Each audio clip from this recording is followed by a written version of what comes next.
Bien bonjour à toutes et à tous, ici The Marvelman. Aujourd'hui on se retrouve pour ce 52e récap de Marvel News, donc je fais le récap de toutes les news Marvel qu'on a eu dans la semaine. C'est parti. On commence avec Moon Knight, alors on a Ethan Hawke qui a dit qu'il ne pense pas que son personnage, Arthur Harrow, soit mort. C'est vrai qu'un des réalisateurs avait dit la même chose. Est-ce qu'on le reverra un jour, à voir. Je pense que c'est mieux qu'il reste mort quand même. Ensuite pour Hawkeye, bon ça va être un petit peu, c'est un podcast de chez Marvel officiel qui faisait un débrief de l'épisode Hawkeye et qui rappelle bien qu'on voit les boutons de manchette de Fisk, qui est évidemment le même que celui de Daredevil, je le redis. Je veux dire, on le sait déjà, mais c'est bien quand Marvel le redit. Ensuite, par rapport à Luke Cage, c'est Mike Colter qui a encore redit que oui, c'était possible qu'il revienne évidemment, mais qu'il n'y a rien pour le moment, mais qu'il est chaud, même si moi je pense qu'il ment et qu'il a déjà re-signé. Et aussi que ça lui avait quand même fait du bien de prendre une petite pause, que vraiment c'était quand même épuisant les tournages et tout, mais que maintenant du coup il était reposé et prêt à revenir. Mais encore une fois, je pense qu'il va revenir très bientôt. On a aussi une autre photo de Kristen Ritter qui continue de s'entraîner, a priori, je suppose pour le rôle, en Jessica Jones. Par rapport à Agent of Shield aussi, on a l'actrice de Bobby Morse, Adrienne Palicki, qui a dit qu'elle aimerait beaucoup revenir. Enfin, c'est pas la première fois. Et moi je suis chaud, je rappelle d'ailleurs qu'elle a un contrat pour jouer dans un film qu'elle avait signé depuis le début de son entrée dans l'MCU, comme Daredevil d'ailleurs et Ghost Rider. Et elle a dit aussi que sinon pourquoi pas jouer Malicia dans un film X-Men, qu'elle aime beaucoup le personnage, alors moi perso pourquoi pas, mais après ça va créer trop de confusion donc je préfère pas. Et à part ça on a Disney Plus qui continue la promotion encore une fois d'Agent of Shield, qui met beaucoup en avant, et des réunions, beaucoup de membres du cast, bon après c'est marrant, c'est du bonus. Ensuite je lis un petit peu ça, c'est par rapport à Captain Carter, Agent Carter, je mixe un petit peu les deux. L'actrice a dit qu'elle ne savait pas, Hayley Atwell, si elle reviendrait dans le rôle, mais qu'elle était enthousiaste. Justement, il y avait des rumeurs qu'il y a un projet solo pour Captain Carter.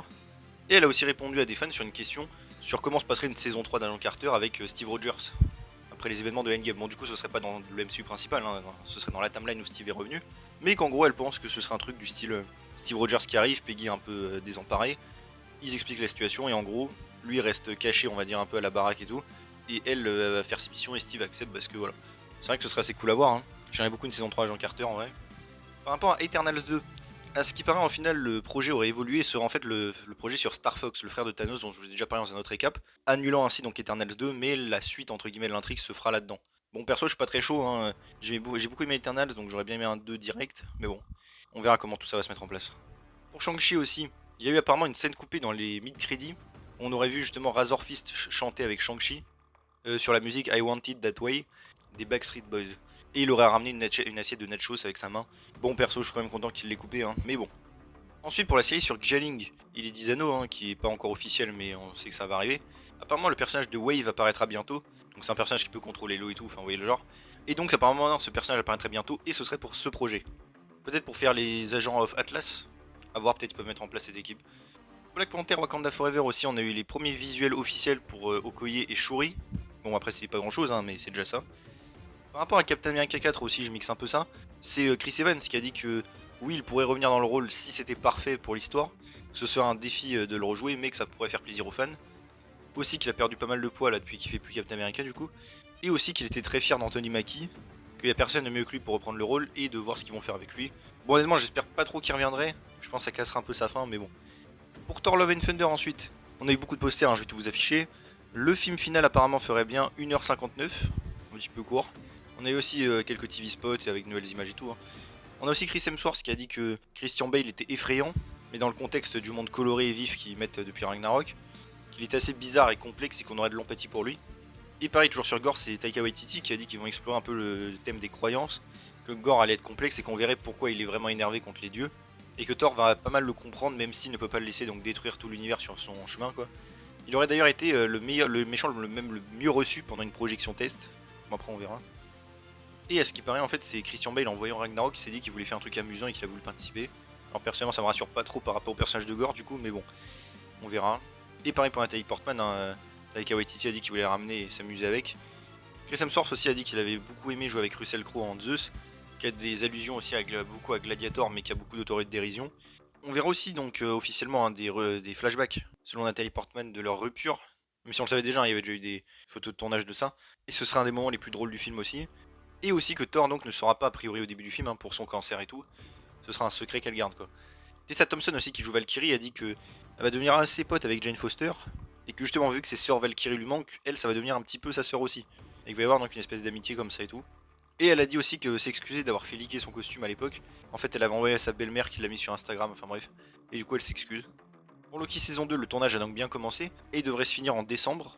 Et il y a l'acteur Eugène Cordero, hein, c'est un des mecs du TVA où Loki disait qu'il allait le transformer en poisson, qui revient officiellement, même si a priori tout le cast revient.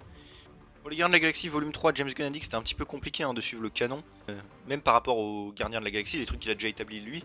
Franchement, James Gunn d'ailleurs a des définitions assez bizarres du canon, pour lui c'est juste des petits morceaux de franchise, enfin bref, il s'embrouille beaucoup.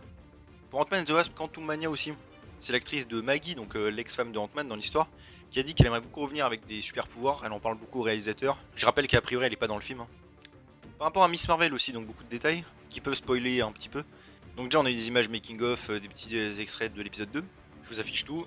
Par rapport à le producteur, par rapport au fait que les gardiens soient connus dans le MCU, ce qui est techniquement pas possible, j'en parle dans ma vidéo review d'ailleurs si vous voulez aller voir. Il a dit que des gens ont sans doute dû filmer des trucs et tout. Oui, bon, je ne pense pas. À part, je sais pas moi, l'Iron Spider qui aurait filmé des trucs et qui l'aurait mis sur internet, je sais pas, grâce à Ned, mais c'est pas expliqué. Puis surtout, s'il y a des enregistrements, c'est stupide parce que ça veut dire qu'on voit Clint en costume de Ronin sans son masque. Enfin bref. Et apparemment, en fait, ils ont quand même proposé à Kevin Feige de faire une espèce de retcon en disant qu'il y avait effectivement des drones pendant la bataille de Endgame qui filmaient et tout. Ce qui aurait été pas si logique que ça. Et Kevin Feige a dit non. Bon, voilà. Ils veulent aussi faire une vraie scène, on voit Scott Lang justement faire un podcast là comme ils ont dit dans la série qui raconte les événements. Peut-être dans Ant-Man 3 on pourra avoir une scène comme ça. Ils ont dit aussi que le reste de la série sera un petit peu plus sombre du coup et avec plus d'enjeux, bon ça c'est logique. Qu'ils aimeraient aussi déjà faire une saison 2, mais que pour l'instant c'est série limitée. Ils ont aussi dit qu'il y avait d'autres héros à l'Avengers Con qui n'étaient pas des Avengers ou des élites des Avengers, donc probablement des héros des séries MCU, mais j'ai pas trop trouvé d'historique à part pour Agent of Shield, mais ça j'en parle dans ma vidéo. Les réalisateurs ont aussi dit qu'ils avaient un peu carte blanche pour faire tout ce qu'il fallait, par rapport au canon je veux dire, suivre tous les autres trucs du MCU, et que c'est juste Kevin Feige quand il y a un problème qui se ramène et qui leur dit stop. D'ailleurs, Kevin Feige voulait savoir comment ça allait se passer pour les réalisateurs après parce qu'ils vont chez DC, pour tourner pas dur et qu'ils voulaient se renseigner.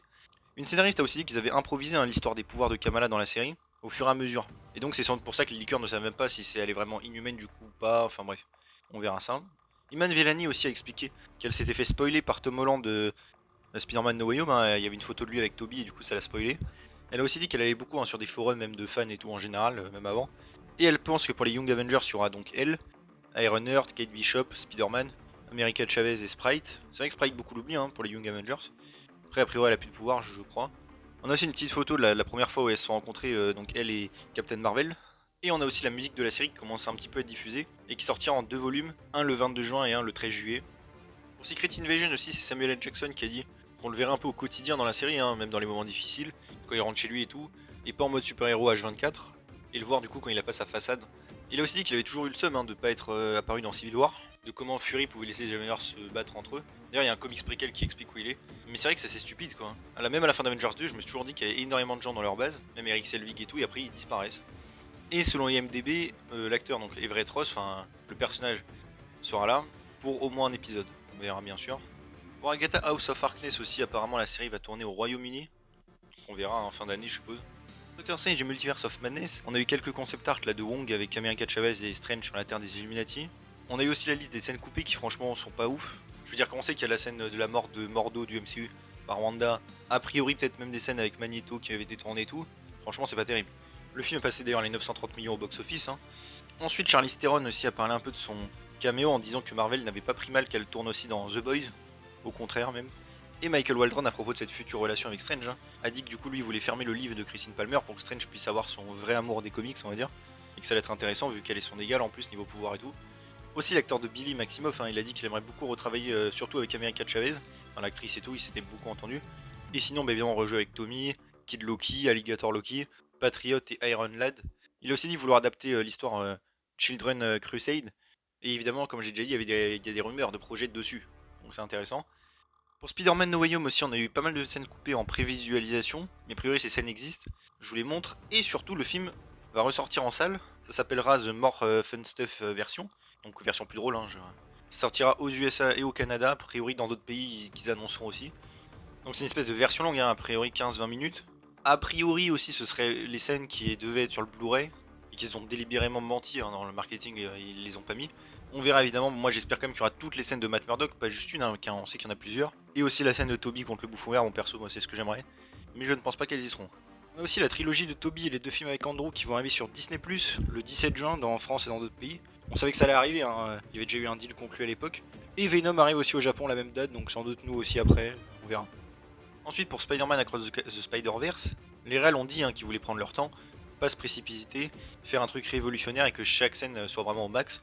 et que même s'il y aura aussi des univers infinis, ils vont quand même obéir un peu aux lois des réalités physiques. On a aussi Jason Schwartzman qui va jouer The Spot, ce sera le méchant principal du film, il peut faire des portails et tout, enfin, bref. Avec une image qu'on a vue, première image officielle. Jorna Takon, je sais pas si ça se prononce comme ça, sera le vautour, enfin doublera le vautour. Et Shea Wiggum pour George Stacy, le père de Gwen, et ce qui est marrant c'est qu'il a déjà joué un rôle dans le MCU. C'était un des patrons d'un agent Carter, enfin bref, donc ça c'est cool. Et il y a aussi déjà eu des extraits là qui ont été diffusés, mais en fait on le savait déjà. Une scène avec le vautour, Gwen Stacy, une avec Miles et tout, mais ça je vous avais déjà décrite avant.